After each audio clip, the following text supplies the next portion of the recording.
Divisional commissioner Kashmir Anshul Garg ने बिजली आपूर्ति बढ़ाने और अनिर्धारित बिजली कटौती को कम करने के लिए सक्रिय कदम उठाने का आश्वासन दिया है। वहीं लोगों ने बताया है कि मीटर वाले इलाकों में अनिर्धारित बिजली कटौती जारी है और उन्हें आशंका है कि स्थिति और बिगड़ सकती है। जो डॉक्टर साहब ने परसों कहा है कि बिजली चोरी होती है यहाँ, मैं ये नहीं कहूंगा। मैं भी रहता हूँ बाईपास पर।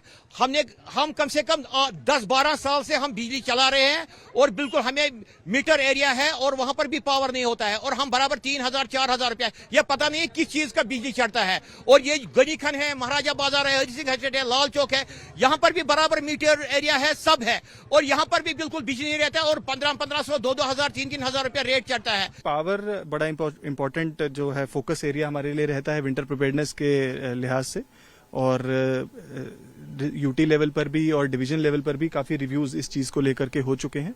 चाहे वो ट्रांसमिशन लाइंस के अंदर जो ब्रांच कटिंग के इश्यूज रहते हैं, लाइंस की स्ट्रेंथिंग रहती है, बफर स्टॉक को ऑगमेंट करने की बात रहती है, ट्रांसफार्मर ऑयल की बात है, replacement of transformer with in the जो प्रिस्क्राइब टाइमलाइंस हैं, उन सभी के ऊपर बहुत डिटेल में डिस्कशंस हुए हैं, रिव्यूज हो रहे हैं।